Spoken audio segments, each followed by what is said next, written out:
Hello guys, good morning. मेरो बिहानी चाहिँ बाथरुमबाट हुँदैछ, मुखसुख धोएर ब्रुस गरेर टक्क टी धेरै छ कि पुरै माने टक्क बनाउने, भाँडासाँडा माझ्ने, टक्क भाँडासाँडा माझेर अब टक्क खानासाना खाने, त्यही हो।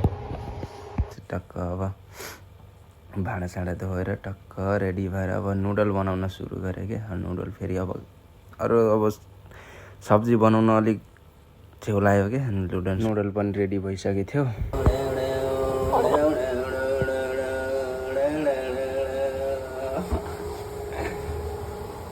यतिको चाहिँ चलफल त दिनु पर्यो होइन। टक्क यसो चाखेको कस्तो रहेछ भनेर टक्क रेडी भइसकेको थियो कि। चाखेको त आमा यस्तो मिठो के कुरै नगर, यस्तो मिठो कि अब आफैले बनाएको मिठो लाग्छ हेरी मलाई हेरी। टक्क त्यही नुडलसँग खानासाना खाएर सुत्दै धरो सुतेँ। अनि टक्क उठेर बकालातिर जानु लाग्यो।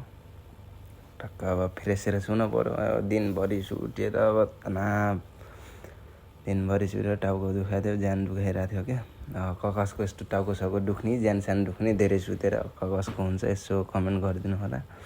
म फेरि बाटो लखर हिँडिरहेको छु टक्क होइन, भिडियो बनाउँदै हिँडिरहेको छु टक्क।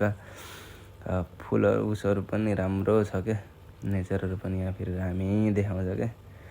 टक्क मान्छेहरूले पनि हेरिरहेको थियो। त्यही पनि तिनीहरूको वास्ता नगरिकन आफ्नो कामलाई निरन्तर दिइरहेको छु होइन। अनि अब टक्क फुलहरू पनि राम्रो छ, बाटोहरू पनि टक्क छिलिम च्वाट नेपाल जस्तो छैन होइन। यताको बाटो फेरि छिलिम हुन्छ क्या, यता फोहोरसोहोर फाल्न दिन्न नि त। टक्क आफ्नो कामलाई निरन्तर दिँदै जाने हो, सफलता कुनै न कुनै दिन आउँछ होइन गाइज।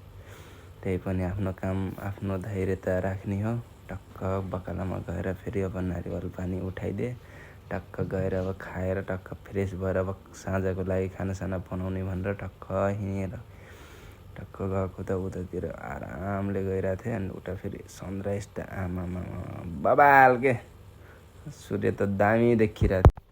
हेलो गाइज, पहिला चाहिँ के अब नेपालमा आउँदाखेरि, आफ्नो घरमा आउँदाखेरि के होइन, 2-4 हजार रुपियाँ उडाउँदा पनि केही जस्तो नलाग्ने कि, केही मतलबै नलाग्ने हुन पनि आफ्नो बाउको पैसा होइन। अब केही मतलबै नलाग्ने कि।